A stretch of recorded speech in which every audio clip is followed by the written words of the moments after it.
예,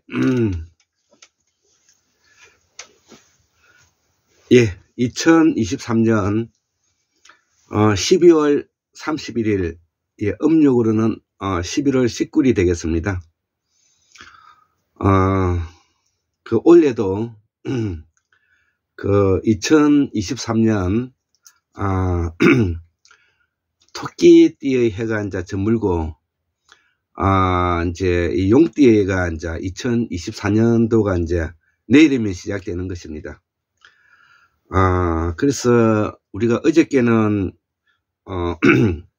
공호 강산 박사님과 학문을 같이 하셨던 임미경 선생님을 뵙고 인사드리고 즐겁게 지내고 왔습니다. 특히 어제는 눈이 많이 내려서 모처럼 저도 부천 그 중동에 사는데 서울 나들이를 해보았습니다.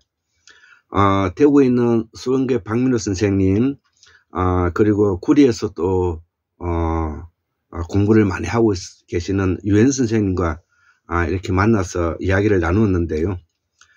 자, 오늘은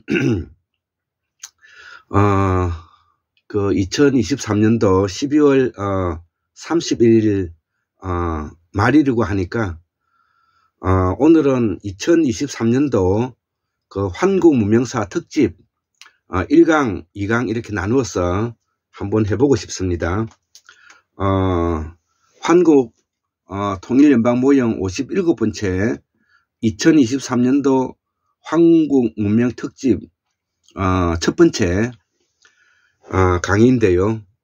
한국문명을 통해 우리의 역사를 이해한다. 과연 우리 땅에는 언제부터 사람이 살았을까? 우리의 말과 글은 언제 시작되었을까? 요런 이제 제목인데요. 그래서 먼저 서문을 한번 적어 보았습니다. 특집 서문. 환국사의 시작은 순다 대륙, 순다 환인시대에 시작한다. 이 순다 대륙은 인도네시아와 말레이시아 사이에 있는 대륙을 순다 대륙이라 하는데요. 우리가 빙하기 시대 때는 너무나 이 지구촌이 추웠기 때문에 적도 지역의 순다 대륙, 순다 환인 시대에 소들과 매우 함께 살았습니다. 그래서 이 순다는 우리가 먹고 있는 순대와도 그 우원적으로 관련이 있고요. 우리가 그 불교의 벽에 붙어 있는 흰소가 바로 이 순다 대륙에서 끌고 올라온 것이라는 것을 이해해 주셨으면 합니다. 그 이후에 이들이 7만년에서 6만년, 5만년에 그치면서 수해대평원에 지금 현재 우리가 말하는 황해를 말합니다. 여기에서 우리가 오령 오제 사상이라고 노는데, 오제는 바로 계급문화가 확실히 정립됐던 재정분리 상태를 말하는 것이고요. 오령은 바로 무문화 시대에 있었던 우리가 홀령들을 말하는데요. 이때의 이 오령의 유전자가 지금 현재 우리가 말하면 유전자로는 D형 유전자, C형 유전자, O형 유전자, N형 유전자, Q형 유전자가 함께 살았다는 것이죠. 그래서 서쪽에서는 지중해에 많은 사람이 몰려 살았고요. 이 동쪽에서는 서해대평원에 많이 몰려 살았다는 것이죠. 왜 그러느냐 하면은 빙하기 때는 수렵과 채집, 어류생활, 자연농법을 했기 때문에 바닷가 근처에 사는 것이 훨씬 더 유리했기 때문에 그런 것입니다. 그렇기 때문에 서쪽의 유럽에서는 지중해 문화권을 이해해야 되고요. 동쪽에서는 서해대평원 문화를 이해해야 되는, 우리가 나중에 후에 이걸 청구지역이라고 합니다. 자, 그래서 이 무문화는 남방문화에서 북방문화로 옮겨갔는데, 이 북방 천축지방이라고 하면 히말라야 산을 바탕으로 해서 그 위에 있는 곤륜산, 그 다음에 사막인 타클라마칸 사막을 넘어서 위로는 천산북로라고 말하는데, 천산을 따라서 우리가 이 지역을 천축지역이라고 말하죠. 천축지역은 하늘도시라는 산스크리트 크리트로 그 스라 대시, 저 천축 도시라는 뜻이 어원으로 알 수가 있습니다. 그래서 북방 천축 지방으로 옮겨가면서 이제 이 계급 문화가 생기고 재정이 분리되었는데, 적어도 이 시점이 약 25,000년 전이라는 것입니다. 왜 그러냐면은 이 남방에 있었던 분들이 북방으로 올라가서 지금 이제 서구 유럽의 핀란드, 그 홀란드, 그 다음에 덴마크 이런 지역까지 다 진출한 시기가 지금으로부터 약 25,000년 전이라고 기록되어 있습니다. 그렇기 때문에 저는 이 천축 환인 시대를 그 25,000년으로 잡았던, 그래서 25,000년 전부터 북방 서유럽까지 우리가 도달하게 되었다는 것입니다. 자, 그러면 이렇게 빙하기가 지속되다가 마지막 해수면이 차오르기 전에 서구는 지중해 중심이 되었고, 그러니까 이제 이 빙하가 녹으면서 그 빙하물이 지금 이제 지중해에 물이 차오르게 되었고, 또 우리가 이 동쪽에는 서해 태평원이 이제 바다에 잠기게 되었습니다. 그래서 제가 참고로 말씀드리는데, 우리가 서해 바다는 해수면이 20m에서 30m 정도밖에 되지 않는 것입니다. 그래서 지금 이제 해수면이 안정된 시기가 약 7,000~8,000년 전인데요. 지금 이제 우리가 조선반도에서 가장 멀리 섬이 있는 것이 흑산도가 되었고, 그 중에서 제주도가 가장 크죠. 그 다음에 일본의 큐슈 지방, 그 다음에 오키나와, 그 다음에 대만, 이렇게 이해하시면 될 것 같습니다. 자, 이것을 뭐냐면은 조엽수리 문화권이라 하고, 이것이 뭐냐면은 아열대, 열대 지역에서 입기가 많고 습기가 많은 지역을 우리가 말하고 있는 것입니다. 자, 그래서 마지막 해수면이 차오르기 전에 이 서구에서는 지중해가 중심이 되었고, 동북아는 서해 바다 항해가 중심이 되었다는 것이죠. 그렇기 때문에 이 서해 바다를 기리면서 우리가 고향을 생각하면서 지금 이제 강화도 만이산에 첨성단이 있는 이유가 그런 것입니다. 그래서 이 첨성단은 바로 서해 바다를 향해서 제를 지내게 되어 있다는 것도 참고했으면 합니다. 그래서 우리의 말이 1차적으로 순다들에서 조합됐고, 인류가 여러 많이 흩어져 있었던 것이 우리가 74,000년 전에 이 순다대로 순다환해로 이 그 적도 지역의 기후 변화로 오게 되었는데, 그 기후 변화하고 오게 된 막연하게 기후 변화 때문에 적도 지역에 왔다고 이렇게 말하면은 어폐가 있죠. 그래서 74,000년 전에 인도네시아 자바섬의 토바 화산이 지금 이제 그 분화구가 제주도만 하다 하니까 어마한 분화구가 되겠죠. 그러면 지금으로 말하면 핵무기가 여러 수천 개가 뭐냐면은 터진 것과 같은 역할을 했으니까, 그 해산재가 바다를 건너서 아프리카에 도달하면서 그때의 그 화산재가 하늘을 가리면서 그 아프리카가 추위에 기후 변화로 인해서 그들이 이동을 시작했다, 이렇게 지금 이제 우리 항공우주학술원에서 연구해서 알려져 있습니다.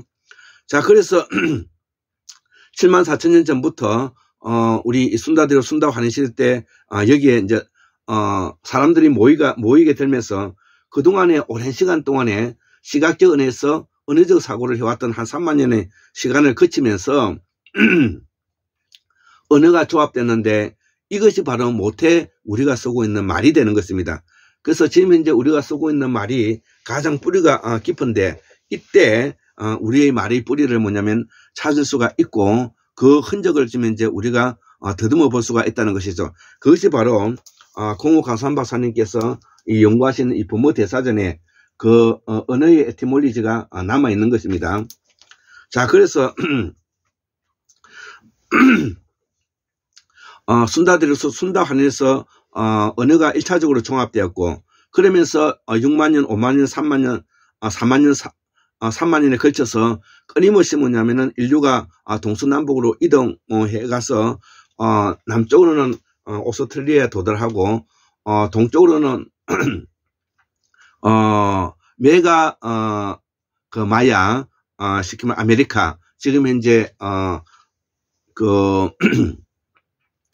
멕시코의 아즈텍 이런 잉카 이런 지역에 도달하게 되고 서쪽으로는 마다카스카르 섬이라든지 그 다음에 그 아프리카에 또 도달하고 북쪽으로는 위굴 제국 소위 말하는 지금 현재 티벳에 도달했다 이렇게 이해하면 될 것입니다. 그 북쪽으로 올라간 한 갈래가 바로 우리 지금 현재 조선반도 옆에 있는 서해대평원 서해 바다에 정착해서 수수만 년 동안 오래 살면서 여기가 바로 극락세계를 가질 수 있는 천혜의 뭐냐면은 환경을 가지고 있었기 때문에 이때에 인류가 가지고 있는 많은 형상적이고 상형적인 그런 체계가 언어로서 뭐냐면은 조합되고 만들어졌다. 그래서 이 언어가 바로 카라마야어고 카라마야어가 바로 나중에 산스크리트에 영향을 주고 이 산스크리트가 바로 인도 유럽에게 영향을 주고 인도 유럽어가 다시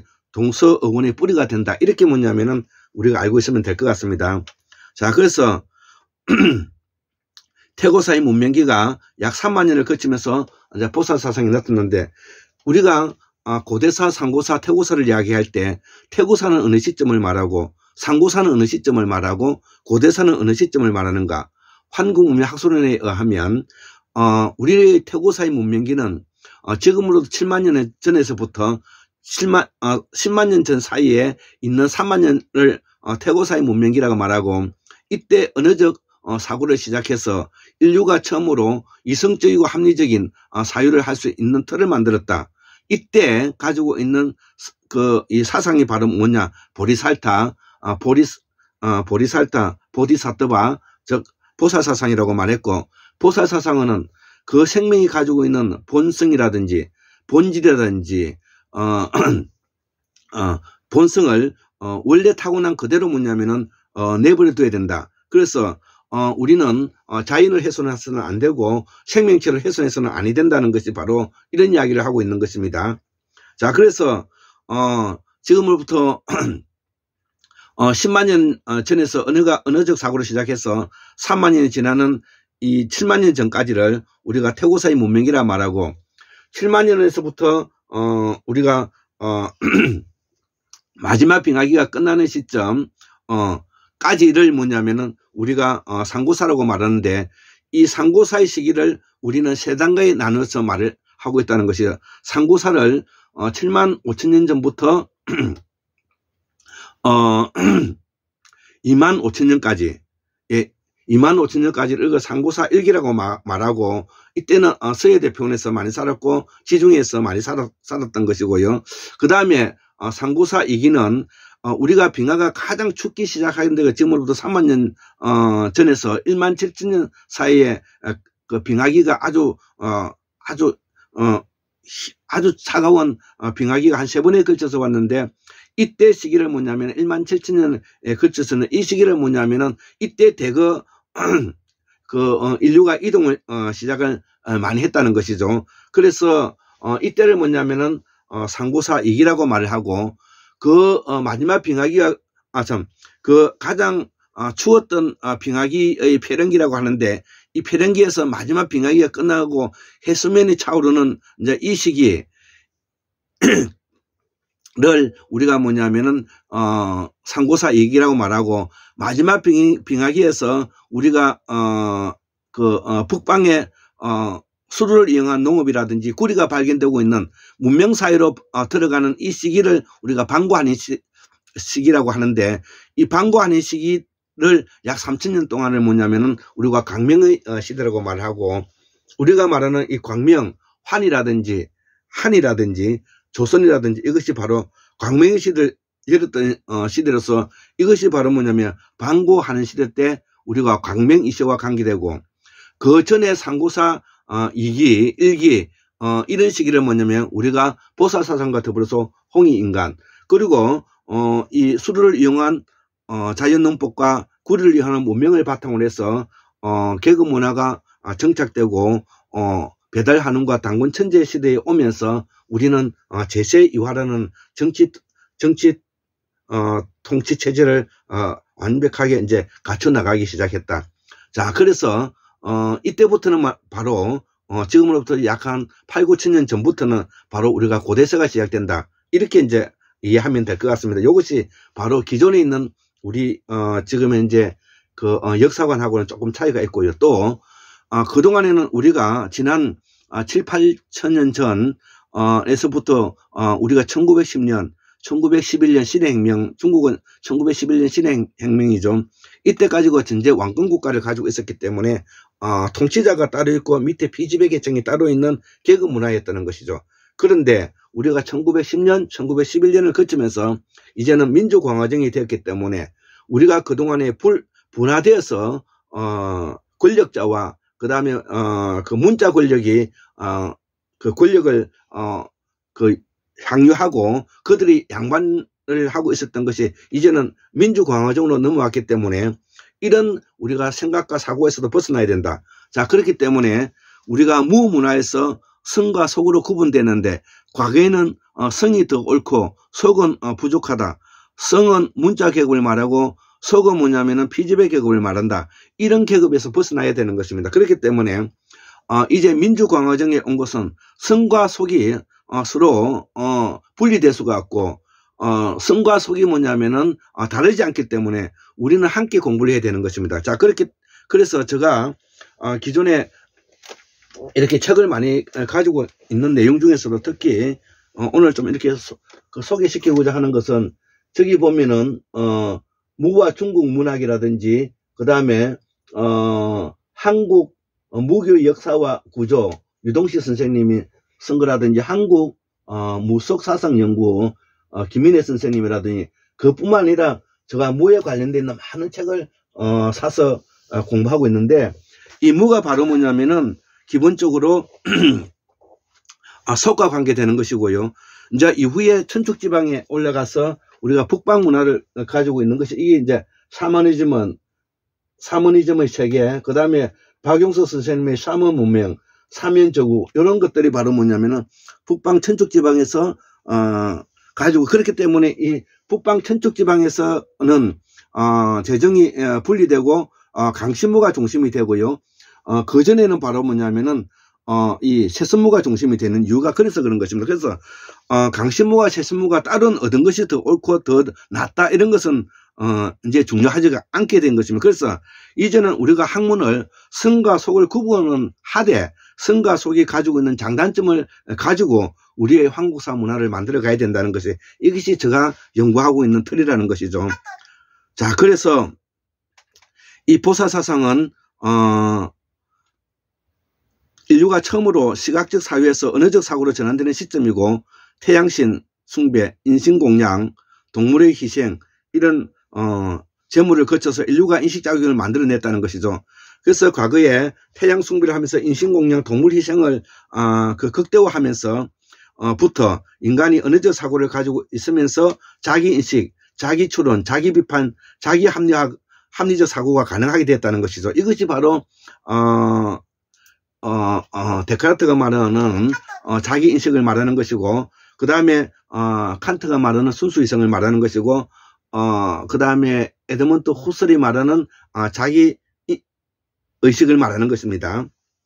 자, 그래서 이러한 무문화 속에서 정령신앙에서 출발하여서 계급이 분화되면서 성과 속으로 나누어졌고 전자는 유불선도가 되었고 이 유불선도는 모두 다 뭐냐면 행위상학의 철학으로서 계급 문화를 지향하고 있는 것이죠. 후자는 사주, 명리, 풍속, 풍수, 장명에서 일상생활에 관계되는 내용으로 이루어져 있다는 것이죠. 그래서 전자를 삼은 샤머니즘이라 말하고 이것을 강신무와 관계되고요. 후자를 무속, 푸닥거리와 관계되고 이게 세습무와 관계되는 무당과 관계되는 것이죠. 자, 그래서 앞에서도 설명했다시피 1910년, 1911년 신해혁명 이후에 이는 하나가 되었다. 이를 나는 통합해서 부르는데 이거를 무교라고 표현하고 환국무명사는 이를 함께 같이 대등한 입장에서 공부하고자 한다. 예, 그리고 여기서는 지금 이제 설명하지 못하지만은 왜 사문이 되었는가? 푸닥거리는 무엇이고 쇠서문은 무엇이고 이거는 앞으로 기회가 있으면 제가 설명하고자 합니다. 자, 그래서 다시 한번 반복해서 공부해 보고 싶으면 이 태고사의 세발견은 우리의 말과 글을 바탕으로 하고 환국사를 복원하는 일이고, 환국사를 복원하는데 순다대로 순다환인, 천축환인 천축대로 천축환인, 그 다음에 방고환인, 제석환인, 배달환인, 단군천지로 이어지는 우리의 역사를 가지고 있고, 그래서 이 태고사의 이 문명은 바로 10만 년에서 7만 년 전까지 약 3만 년을 태고사의 문명기라고 표현했고요. 이 태고사 문명기에 가지고 있는 사상이 바로 우리가 보사사상이다. 그리고 그 이후에 상고사가 1기, 2기, 3기가 있고, 그 다음에 우리가 8, 9천 년 전부터 고대사가 시작된다. 자, 그래서 이 순다환인은 적도 태양신과 매우 밀접한 연관성을 가지고 있고, 7만 5천 년에서 약 2만 5천 년 전까지 약 지금 현재 2023년도를 기준으로 하면 7만 4,142년이 되고 1960년이 되고 2023년이 되는 것이죠. 그리고 2만 5천 년 전부터 천축환인 천축대로 북방으로 올라가서 서구 유럽까지 도달하게 되는 시기가 2만 4천 년이니까 저는 2만 5천 년을 기준으로 잡았다는 것을 이야기했고요. 자, 여기에 대한 공부를 많이 하고 계시는 분들이 우리가 강소환 박사님이라든지 문성석 씨라든지 그 다음에 김태수, 그 다음에 박민우, 유현 선생님, 그 다음에 이미경 선생님, 많은 사람들이 여기 있는 것입니다. 자, 그래서 우리가 쓰고 있는 말과 글을 조금 어원을 한번 설명해 봐야 되는데, 인도 유럽의 어원이 바로 이 산스크리트이고요. 우리가 산스크리트를 뭐냐면 북방에서는 실다모라고 말하고 남방을 대바나가리라고 말하는데, 대바라는 우리말 대바라는 것은 어떤 것이 말이 맞는지 한번 대봐, 맞는지 아닌지 대봐. 그래서 나가리 나가다는 것이죠. 나가다 대봐서 나가다는 것이죠. 그래서 소리가 나가다는 것은 나가리가 되는 것이죠. 그래서 맞는지 아닌지 소리가 대바라는 것이죠. 자, 그래서 이러한 것을 뭐냐면은 우리가 상계라고 표현하기도 하고 상거리라고 하고 실담이라고 하고 산스크리트라고도 하고 범어라고 하는, 그래서 우리가 일상들의 상거리라고 말해 일상생활에 쓰고 있는 말 상걸. 자, 두 번째, 우리의 말을 통해서 범어 산스크리트를 우리가 편집할 수가 있고요. 자, 그래서 세 번째, 콜에 CORE 이게 중심이 된다는 것이죠. 거기에 가장 중심이 되는 것이 이게 코리아, 이것이 바로 그렇게 돼. 그래서 우리가 쓰고 있는 말이 바로 코어와 관계되고 핵심적인 말이 된다는 것이죠. 그래서 우리를 사카 문명, 스키타이 문명이라고 요즘 부르고 있죠. 이걸 기만민족, 유목민족,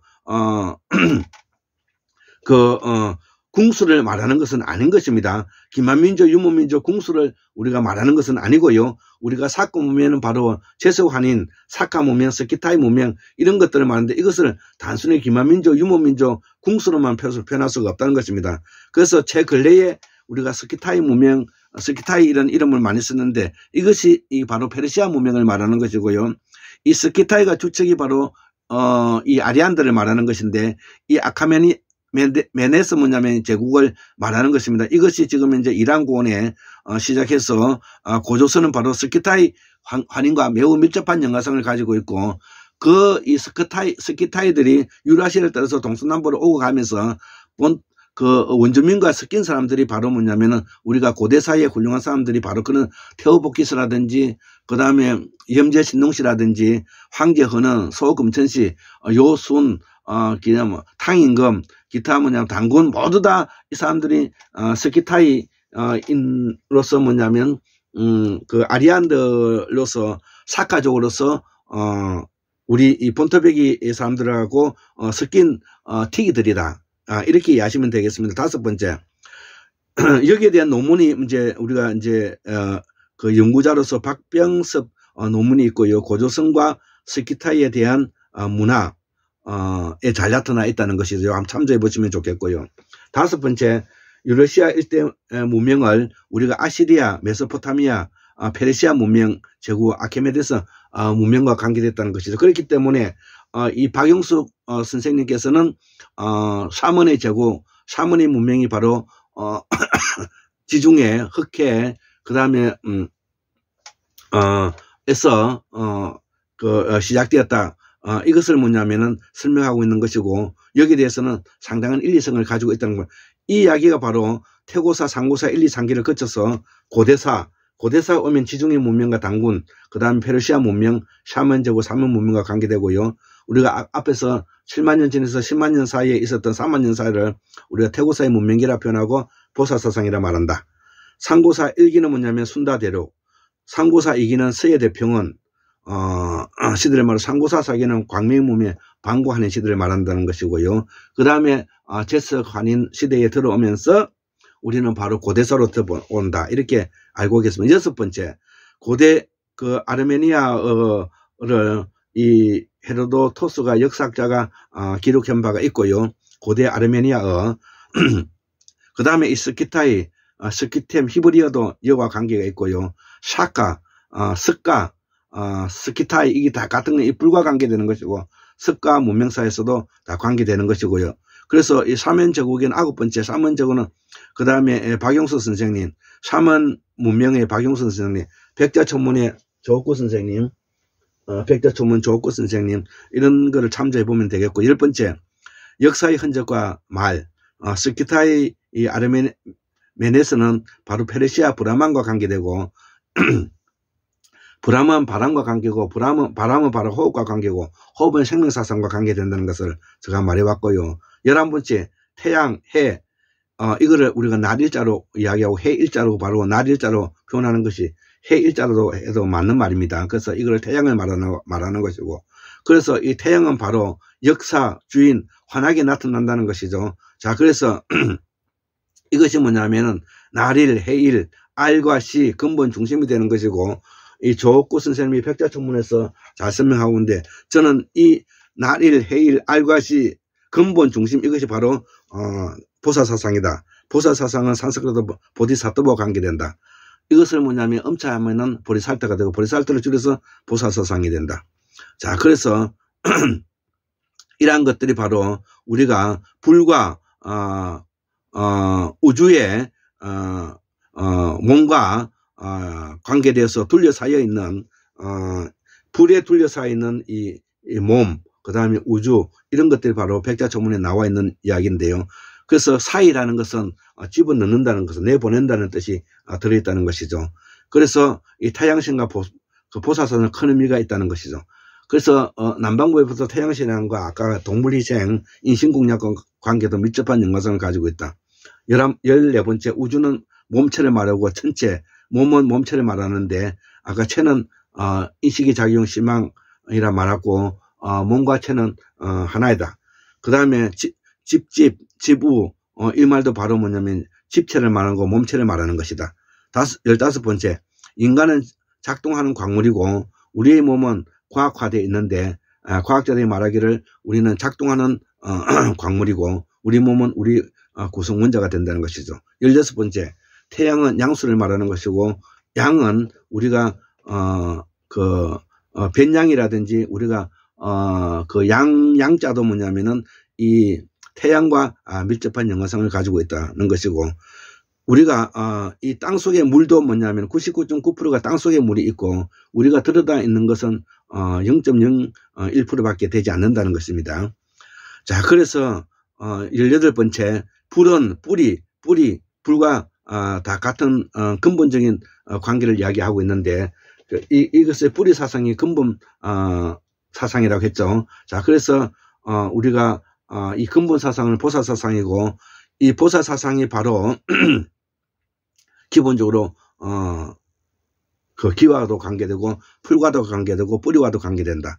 자, 그래서 이 불은 뭐냐면 불과 관계되고 근본 사상을 말한다. 그래서 밑불이라는 것은 근본이 된다는 뜻이고 환인도 뭐냐면은 인자도 바로 이런 의미에서 근본이 된다는 뜻이고 어질인도 마찬가지입니다. 원인을 이루는 근본이 된다.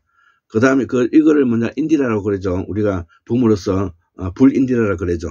그 다음에 19번째 알이 바로 태고사에서 말하는 태양, 화산, 환인, 환웅, 당군 이렇게 이야기할 수가 있고 20번째 보사사상 바로 실존주와 관계된다고 제가 설명을 해왔습니다. 그래서 순다대로 순다환인 난생설화와 관계되고 서해 황해와 관계가 동쪽에 있고요. 천축대로 천추환인 천추설화는 지중해 흑해 서쪽에 관계되는 이야기라는 것입니다. 자, 그래서 이 호모사피엔스는 20만 년 전에 출발해서 태고사의 시작이 언어적 사고를 시작해 이제 10만 년부터 3만 년 지나고는 태고사의 문명기를 이루게 되는데 이것이 바로 태고사의 문명기 보사사상이라고 말하고 있고, 그래서 이 무문화는 보사사상 보디사토부라 말하고 본생, 태양, 해, 불꽃, 광명과 관계되고, 여기서 바로 정령신앙, 순다대륙, 순다환인, 난생설화, 코끼리, 흰소, 숭상 토템이 나오고 나가마야, 빨리어, 그 다음에 적도, 수렵채집, 자연동, 동물, 그 다음에 정령신앙과 관계된다는 것이고, 북방으로 올라가서 샤머니즘은 샤먼과 관계되고, 샤먼은 바로 성인과 성hin과 관계되고, 천축대로 천축환인, 천손신앙과 관계되고, 천문학과 관계되고, 천손신앙, 호랑이 곰토템과 관계되고, 카라마야와 관계되고, 산스크리트와 데바나가리와 관계되고, 북이 60도를 기준으로 하고, 농업혁명이 시작되고, 술을 이용한 농업혁명, 천문학과 관계된다.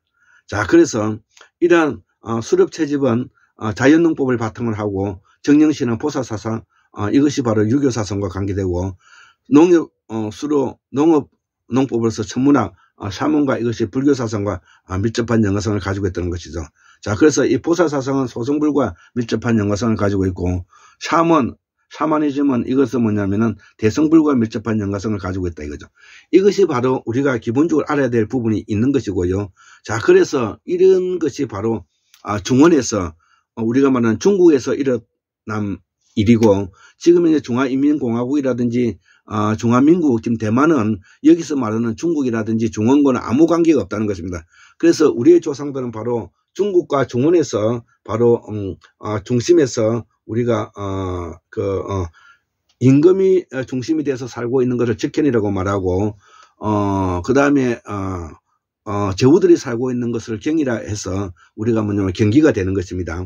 자, 그래서 이 고구려는 장안이 부기가 장안이 되고, 이것이 나중에 뭐냐면은 장수왕이 됐는데, 장수왕 427년대 우리가 조선반도 427년도에 들어왔던 우리가 알고 있는 삼국시대라는 것은 바로 이 시대를 말하는, 그렇기 때문에 장수왕이 427년도에 평양에 전도한 이 시기, 백제가 468년도 한반도로 이전된 이 계류왕 때, 그 다음에 신라는 집안에서 부두 건설을 하고 있다가 신라 17대 내무왕 때 488년도에 소지 마력감시대 때 이 경주로 왔다는 것이죠. 그래서 우리가 고구려 백제 신라가 조선반도에 와서 우리가 여기에서 뭐냐면은 그 도읍을 정해가지고 삼국시대를 이룬 것은 후 삼국시대를 말하는 것이고, 그전은 우리가 중원과 중국에 살았다는 뜻을 말하는 것입니다. 그래서 가야 외도 마찬가지고, 이 외는 신라가 불교를 받아들이면서 이들이 토속 신앙을 가지고 있었던 사람들이 일본으로 건너가서 지금 현재 일본의 이 문화를 이루고, 이 인도의 문화가 바로 지금 신도를 이루게 됐고, 우리는 이것을 신교라고 말을 하죠. 여섯 번째, 당한 56국으로서 바로 그 고구려 백제 신라 백제 가야 귀족들과 같은 뭐냐면은 그 인종들인데요. 자, 소위 말하는 일종의 선비족이라 말할 수가 있는데, 예족과 맥족이 다 선비족, 동호족 이런 것 사람들이 다 북방 아까 이야기하는 사람들인 것입니다. 그래서 이들의 지배 계급이고요. 고구려 태조 때 15대 미천왕 때 우즈베키스탄 사마란트 지역에서 뭐냐면은 중국 땅으로 오게 되었고, 이때 이 56국을 만들게 되었다는 것입니다. 당나라는 고구려 태조 때 15대 미천왕 때 우즈베키스탄에서 사마란트 지역에서 중국 땅으로 옮게 된 거, 이게 56국이라는 것이죠. 양나라는 백제 유민들이 세운 나라인데 468년도에 한반도 중서부 이후 계류왕 때 아까 세웠다고 이야기를 했습니다. 자, 그래서 이 한국 문명사는 바로 고대사의 시작은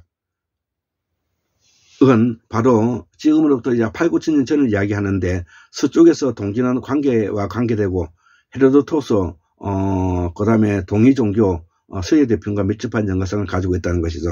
그래서 이 고대사의 시작은 수로를 이용한 농법을 시작한 것이고, 구리를 캐기 위한 동굴이 발견돼서 청동기와 아이언, 청동기와 구리가 이것이 문명 기술이 발달됐다는 것이 약 9천 년 전을 말한다. 자, 그러면 고대사의 문화는 언제부터냐? 태양신을 숭배하고 천문학을 교류로 해서 천문학 박사가 나오고, 이것이 무 세력 중에서 사마니즘이 되었다. 이것이 재정일치 사회를 이루고 있었고, 나중에 분리됐죠. 세 번째 고대 사회 종교는 그러면 무엇이냐? 샤머니즘이고 이것이 바로 무성과 무속으로 나눴는데 무성은 강신무가 되었고 유불선도가 되었고 속은 세습무가 되어서 점이라든지 사주, 풍수, 장명을 하게 되는 것이 되는데 지금 현재는 이것을 구분할 필요가 없다는 것입니다. 왜? 민주공화정이기 때문에. 세 번째, 사원국가로서 우리는 인종을 초월하는 특유한 이념을 가지고 있고 세 번째, 지중해 크레타섬에서 고대사의 문명을 가지고 왔다. 이렇게 이제 우리가 이해하면 될 것 같습니다. 자, 그래서 오늘은 박용수 선생님의 샤먼의 제국의 서문을 제가 한번 읽어보고 오늘 강의를 마치도록 하겠습니다. 박용수 선생님의 글 샤먼의 제국, 이 샤먼의 제국의 서문에 있는 글을 읽어보겠습니다. 한반도에는 적어도 4세기 이전에는 국가가 존재했을 것을 보여주는 유적은 없다. 그렇지만 우리는 해마다 개천절이면 어김없이 반만년 역사를 기념하지요. 이는 정말 희극이라고 하지 않을 수 없습니다. 그래도 우리 가운데 누구도 여기에 이를 제기하는 사람은 없습니다. 지금도 한반도 여기저기를 파면서 반만년 역사를 찾아다니는 사람들이 있지만 어찌된 영문인지 찾는 물건들은 나타나지 않고 엉뚱한 물건만 쏟아져 나옵니다. 이집트, 크레타, 소아시아, 켈트 양식의 물건들이 우리 땅속에 묻혀 있으니 이를 어떻게 생각해야 할까요? 그뿐만이 아닙니다. 인도, 중앙아시아 물건도 있고 동남아시아나 중국의 남북조시대 물건도 있습니다. 이것들을 모아놓고 고대 문명의 박람회를 열어도 손색이 없을 것입니다. 발굴 사항을 보면 이 물건들은 대략 5세기 이 땅에 묻혔습니다. 아까 앞에서도 이야기했죠. 5세기 즈음에 한반도에 무슨 일이 있었을까? 우리 조상이 이집트나 소아시아로 쳐들어가 약탈을 했다고 말해야 할까요? 아니면 이들 모두 다 무역으로 가져온 물건이라 보아야 할까요? 그것도 아니면 이들 모두 다 무역으로 가져온 물건이라 보아야 할까? 그것도 아니라면 전설적인 도깨비들을 모두 동원하여 깜짝같이 그것들을 훔쳐 한반도에 묻었다 해야 할까요? 하지만 유물의 실체는 그런 가정을 우스꽝스럽게 만듭니다. 그것들은 거의 신성한 제기 의뢰 기구들이기 때문에 그렇습니다. 한마디로 4, 5세기에 어떤 종교 세력이 한반도로 밀려왔다고 말해야 이치에 맞습니다. 그렇다면 종교의 실체는 무엇이라 해야 할까요? 그 종교가 바로 샤머니즘입니다. 19세기 초에 서구학자들이 발견한 샤머니즘이 미개 종교가 아니라 깨달음 해탈을 유도하는 방법의 종교였다는 사실을 이제 정설로 자리 잡고 있습니다. 샤머니즘의 시대는 태양신을 신으로 숭배하고 천문학을 교류를 믿었던 재정일치사이였으며 태양신, 우리 용어로서는 옥황상제라고 말하는데 많은 천문 박사와 음양, 무 박사를 거느렸는데 그 박사들이 바로 샤먼이다. 샤먼은 태양신인 사제와 함께 세계를 지배한다. 샤머니즘은 일종의 사원국의 형태로 구원되며 일종을 초월하는 특수한 이념으로 세계를 지배했던 종교이다. 그렇다면 이 종교는 어떻게 한반도로 왔던 것일까? 필자는 이 해답을 얻기 위하여 여러 기록과 유물을 찾아보았는데 그 종교가 실은 지중해라고 해야 할 쪽에서 동진하여 한반도에 이르렀다는 사실을 알게 되었다. 처음 가본 곳은 지중해였는데 그곳은 미술사가들이 말하는 이른바 켈트 양식의 황금 유물이 만들어진 본고장이고 트로스 산맥은 오늘의 터키 땅 가운데 동서를 가로지르고 있다. 그 중에 중부지역에 7천에서 8천년 가량 되는 고대 유적의 차탈 휘크가 있는데 1958년에 영국의 제임스 멜라토 경이 그곳을 발견하여 세상을 놀라게 했다. 그런데 똑같은 이름이 우리나라 환단고기에도 적혀있다. 환단고기는 거의 같은 소리인 사타여야라고 부르는 곳에서 인류의 시조의 나반과 아만이 혼인을 했다고 적었고 신전으로 보이는 유적 안에는 천문을 상징하는 소머리 우두상이라 그러죠. 활활 타오르는 불이 그려진 벽화가 발견되었고 그곳에 천문대와 연금술이 숙련된 성녀 집단이 있었음이 학자들에 의해서 확인되었다. 이 정황은 수메르, 바벨로니아, 이집트, 인도 모헨조다로의 유적에서 똑같이 발견되며 그들은 모두 태양신을 믿었다. 인류의 고고학자 앤드루 콜린스는 그곳에서 살던 도시민들이 오늘 동아시아를 연상케 하는 인종이었다고 밝힌 점도 주의를 기울일 필요가 있다. 예, 여기서 제가 참조를 조금 더 하면 바로 이들이 바로 지금 현재 서해 대평원에서 연해주 북간도를 거쳐서 북위 60도에 걸쳐서 바이칼 시베리아 남부를 거쳐서 서쪽으로 건너가서 우리의 그 뿌리 조상이 된다는 이야기를 참고를 하고 싶습니다. 그렇다면 우리는 흑해와 코카서스 산맥으로 시선을 옮겨야 한다. 환단고개는 기원전 3400년경에 환인이 차탈 휘역에서 구위를 대동하고 흑수와 백산 사이의 땅으로 갔다고 쓰여있다. 흑수는 흑해이고 백산은 백인종의 고향 코카서스 산맥을 가리킨다. 여기서 구위는 무엇을 말하는가? 헤로도토스는 이집트의 9신관인 전지전능한 존재였으며 우주에 관한 고도의 지식이 있었고 직접 천문을 관찰했다고 쓰고 있다. 9신관이란 사제단을 말하는 것으로서 구위도 이와 다르지 않는 사제계급을 말한다. 오늘의 용어로 말하면 샤먼들이다. 우리가 알고 있듯이 환희는 백산을 가리키는 삼위태백이 있었는데 이곳은 천문대 기능을 했던 피라미드와 다르지 않고 헤로도토스의 언급은 최초의 종교가 샤머니즘 마찬가지로 천문 신을 숭상하는 동이교임을 밝히고 있다. 중국 고전의 서경에서도 고대 세계를 구주라고 나누고 그 중 하나를 옹주라고 했으며 흥미롭게도 그 옹주의 자리에 대해서 흑수를 따라 삼위에 이르며 그 삼위에서 남위로 들어간다고 적겠다. 흑수가 흑해이고 삼위가 삼위태백을 의미한다고 할 때 여기서는 남위는 어딜까? 삼위태백이 있는 코카서스에서 남쪽이란 결국 자그레스 산맥이 티그리스 강을 타고 들어가는 페르시아만이 되는데 서경이 중국 땅에서 일어난 역사를 대변하는 것이 아니고 소아시아 일을 기록하고 있다는 사실을 놀라운 일이다. 예, 이런 걸 우리가 새롭게 받아들여야 될 것 같습니다. 오늘의 중국 땅의 흑해를 찾는 일은 불가능하고 중국의 고문헌엔 이 안은 논어나 서경과 같은 책이 한자가 아니고 과도문자, 올챙이 문자로 쓰여져 있다는 것도 우리가 아주 한번 생각해 봐야 될 일이죠. 중국의 고대 역사가 서령문자, 세기문자로 사용했던 서아시아의 문명권에서 일어났음을 말해주고 있고 1897년 러시아의 고고학자 베세로버스키가 흑수와 백산 사이에 기원전 3000년대 마이코퍼 유적을 발굴했는데 이곳은 오늘날의 그루지아 공화국 영토로서 마이코퍼 유적은 코카서스 산맥에서 발원한 쿠반강의 서쪽 흑해로 들어가는 연안이고 그곳에서 종교적으로 매우 중요한 인물들이 거주됐는데 사실이 유물을 통해 밝혀졌으며 그들이 이집트, 수메르는 물론 인도 모헨조다로 지역과도 무역을 했다는 사실도 입증했다. 환인이 구위를 거느리고 그곳의 세계를 통치했다는 환단고기의 기록과 일치하는 점이다. 이제 시선을 환인의 서자 환웅이 천부인과 성녀 3000명을 이끌고 내려갔다는 신실을 옮겨보겠다.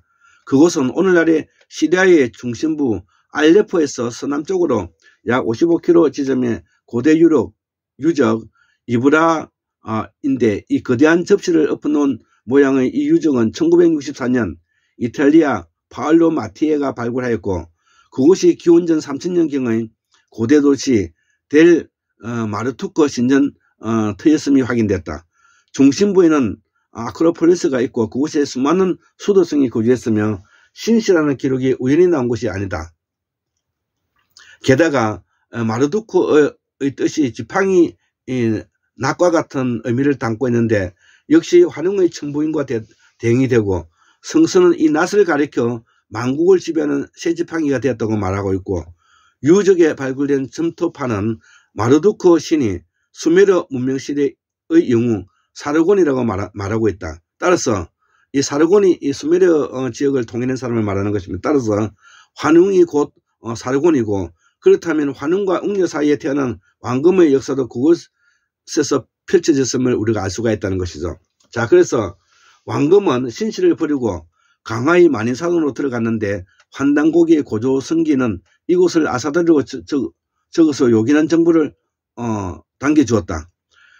이 만이산은 오늘날의 시리아의 심장부에 유프라데스 강변을 따라 남쪽으로 나 있는 마리의 유적인지 대응이 된다.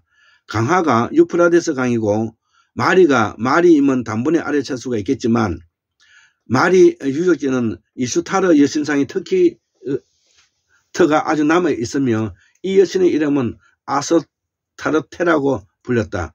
눈치 빠른 독자라면 이 이스타라가 아사달로 옮겨진 것을 알아차릴 수가 있을 텐데요. 결정적인 단서는 그곳에서 발견된 다곤이라는 신의 이름이다. 어원이 불분명했던 당군이라는 이름의 본래 소리를 짐작케 한다. 다곤이 당군에서 나왔다는 뜻이죠. 성서학자들은 다곤이 블레셋 사람들이 주신이며 이 신은 처음 시리아 지역에 숭배하기 시작하여 사방으로 퍼져나갔다고 적혔다. 적어도 기원전 2000년경에 다곤, 당군이라는 이름의 신이 존재했음을 보여주는 것인데 이것이 지금 이제 우리가 호남에서는 당골레 라고 부르는 그 세스모의 이름을 우리가 당골이라고 부르죠. 다곤, 당군, 당굴, 다굴레 다 같은 말입니다. 그렇다면 블레셋 사람들은 누구일까? 성서에는 이 사람들이 람세스 3세 기원전 1188년 때 이집트를 침입했다고 써있다. 환단고기도 이와 같은 사실을 기록하고 있는데 환단고기는 이집트를 인종의 특징을 반영하여 난국이라고 썼는데 21세기 당군 소태 때 기원전 14세기에서 13세기에 이집트로 들어가 그곳에서 후국 고리국을 세웠다고 되어 있다. 나중에 이집트와 람세스 2세가 반격하자 고조선은 마리 아사드를 버리고 다시 환웅의 시대에 이브라 신시로 돌아갔다고 적혀있다. 불행하게도 기원전 7세기경에 시리아 지역에 전제지변이 일어나 많은 신정과 왕궁이 무너졌는데 신시도 무너져 당군 조선은 북쪽의 소아시아 반도로 천문대는 바로 부두라고 말하죠. 사마니즘 시대 진전을 우리가 천문대라고 말하는데 로 옮겨갔다 이거죠. 저 당군 보울 때다. 옮긴 곳은 오늘의 특히 중서부에 있는 사르디스 지역이고 환단고기는 사르디스를 진이라고 쓰고 그곳에 천문대가 있었다고 암시했는데 사마천도 환단고기와 똑같이 진을 언급하였다. 사르디스는 아시아 아나톨레라고 적었으며 그 뜻으로 솟아오르는 태양이다. 이 개념이 그리스 신화에서는 올림푸스라고 표현되어 있는데 진도 천문대가 있는 곳이고 해가 떠오르는 부도 진을 뜻하는데 고조선은 이곳에서 기원전 6세기경에 막을 내리고 그곳의 사제 계급 구이가 새 부두를 세우기 위하여 중앙아시아의 박트리아 소고니아 지역으로 옮겨갔는데 진은 곧 조선이고 조선은 오늘날 로마 교황청과 같은 기능을 하는 것이었다 이거죠. 자, 그래서 지상에서 가장 위대한 두뇌 집단이 샤먼인데 이 구이들이 만장일치 의사결정을 통해 세계를 지배했던 것이 바로 이 이야기를 하는 것인데 이후에 세계사는 열국들이 세계국가 교황청의 지위를 얻기 위해 부도 조선을 두고 치열한 각축을 하는 양상으로 전개되었다는 것이죠. 새로운 곳에서 일어난 샤먼 사례자들이 대월지이며 그들이 포섭도 고조선 세력들이다. 우리의 삼국사는 이곳에서 시작되었는데 독자들은 이 땅에서 북부의 해모수가 메디아 제국의 영웅이며 오늘의 카스피에 가섭은 남쪽에 있는 고대 도시 흥거마타나 성에 도읍했음을 확인할 수가 있다. 흥거마타나 성은 우리 쪽에서 홀성골 성이라고 기록되어 있고 주몽은 이곳에서 부여의 태장 대소기에 쫓겨 오늘의 중국의 신강성 타클라마칸 산맥으로 들어오게 되고 여기에서 졸본 부여의 공조가 혼인하여 고구려를 세우는 것이고 졸본 부여의 중심지는 누란이며 중국은 이를 소월지라고 적었다 이거죠. 사마천의 기록에는 한의 무제가 기원전 2세기경에 그곳을 침략하여 한사군을 두었다고 썼으며 조선이 기원전 2세기 이전에 중원에 있었음을 드러나지 않았습니까? 자, 그래서 우리가 일본의 인재 선생님께서나 강사한 박사님이나 대구 박민우 선생님도 우리가 고조선이 바로 중앙아시아에 있었다는 말을 하고 있죠. 고구려는 이곳을 기점으로 잃어버리는 고조선을 되찾기 위해 소아시아의 사르디스로 진출하게 되고 곧 알렉산드로스의 정벌도 그 뜻을 적게 되었다. 잘 알다시피 알렉산드로스의 헬레니즘의 시대는 단명했으며 304년에 부도 구이 세력이 중앙아시아에 다시 살아났는데 중국은 이를 서진이라고 기록하고 구이가 중국의 서쪽에 일어났다는 뜻이 된다 이거죠. 자, 그래서 고구려 신라 백제 역사 모델가 여기 있는데 그들이 바로 부두를 지켜나온 운영하는 삼만시대라 이거죠. 고구려는 태조대왕부터 15대 미천왕 때까지 오늘의 우즈베키스탄이 일컫는 소그디아나 지역의 사마르칸트에 있었고, 이 박트리아 소그디아나의 구이 세력은 자중질환으로 불과 10년 만에 종지부를 찍고 사면사제 제국 구이들이 뿔뿔이 흩어져 오늘의 중국 땅으로 옮겨와 세력 다툼을 벌이게 되는데, 이 시대를 중국은 56구 시대라 부른다. 이 와중에 서진의 시대의 종실인 이 다시 부두를 세우게 되어 중국이 이를 동진이라고 기록하였는데, 서쪽의 부두 세력이 동쪽으로 옮겨왔다는 뜻이 된다 이거죠.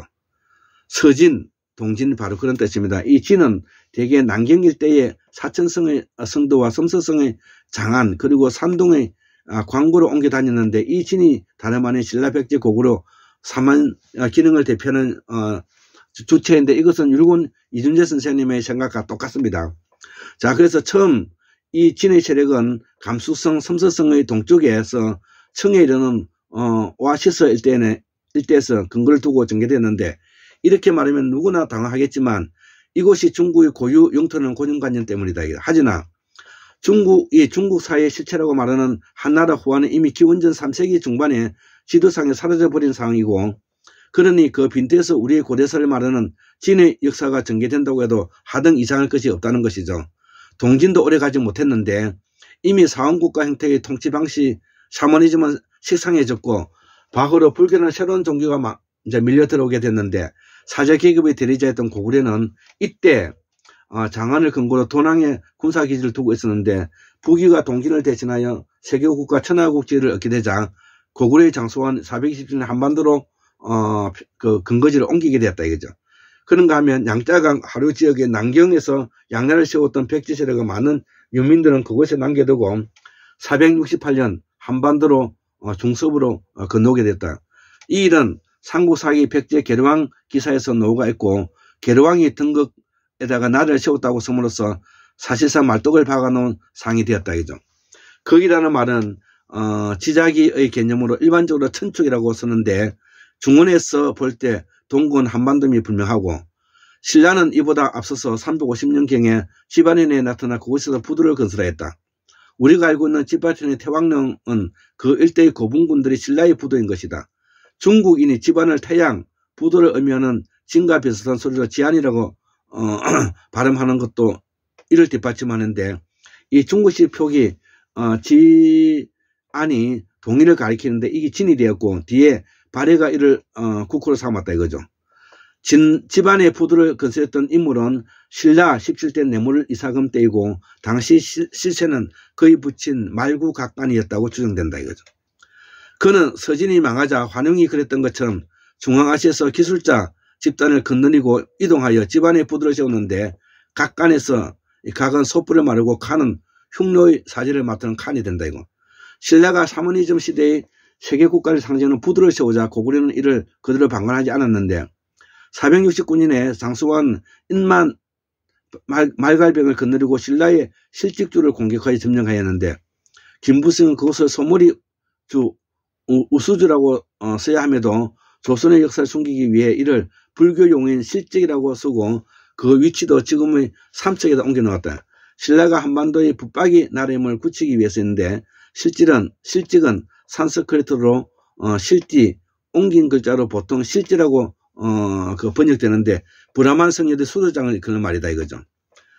신라는 고구려에 밀려 다시 21세기 21대 소지마리간 488년에 오늘의 경주 첨성대 앞쪽에서 삼원부도 전문들을 건설하고 그 이름을 나을신궁이라 불렸다.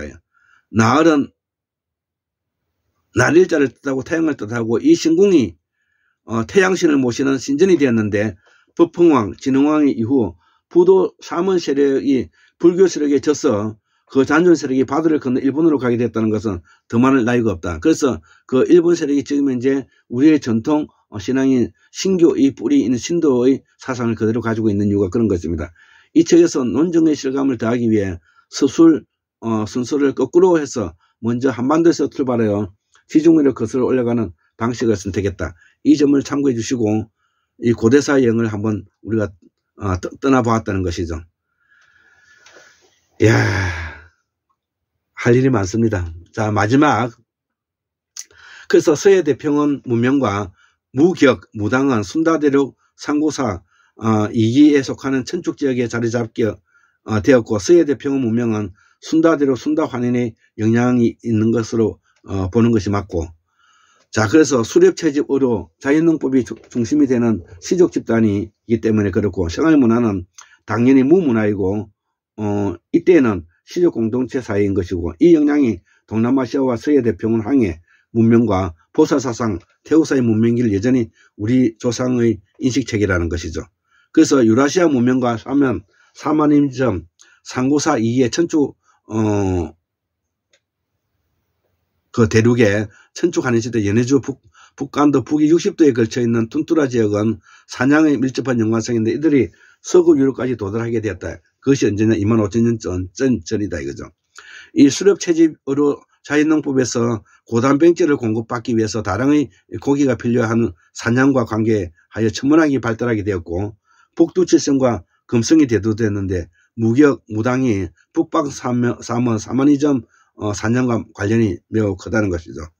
자, 그래서 이 사머는 우리말 성인과 관계되고, 지중해 문명과 당군조선, 중국이 우리 고대사의 시작은 이때부터는 사먼제국, 사먼 문명이라 부른다 이거죠.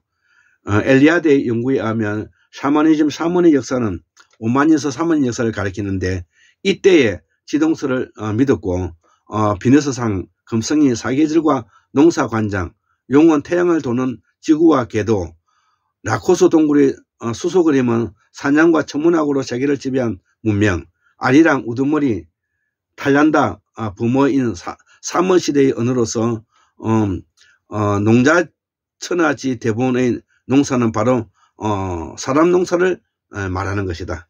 예, 이렇게 해서 오늘 2023년도 12월 30일 황구무용사 특집 1강을 마치도록 하겠습니다. 74,142년 1960년 2023년 12월 30일 일요일 황구무용 학습 골장 김대서 올립니다.